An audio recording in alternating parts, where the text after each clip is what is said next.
ऐ भोर भयल भिनु सार धरमा की जुनी भई चिरैया लगी बोलाई आई जाई जगवा हो कामन सिंह दूधवा दुहामाई जाय आई दधिया के आवही का छरिया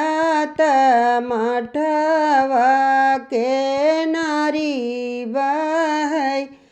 आई मचिया ही बैठी कामनी रानी दहिया बिलो राई आई मचिया ही बैठी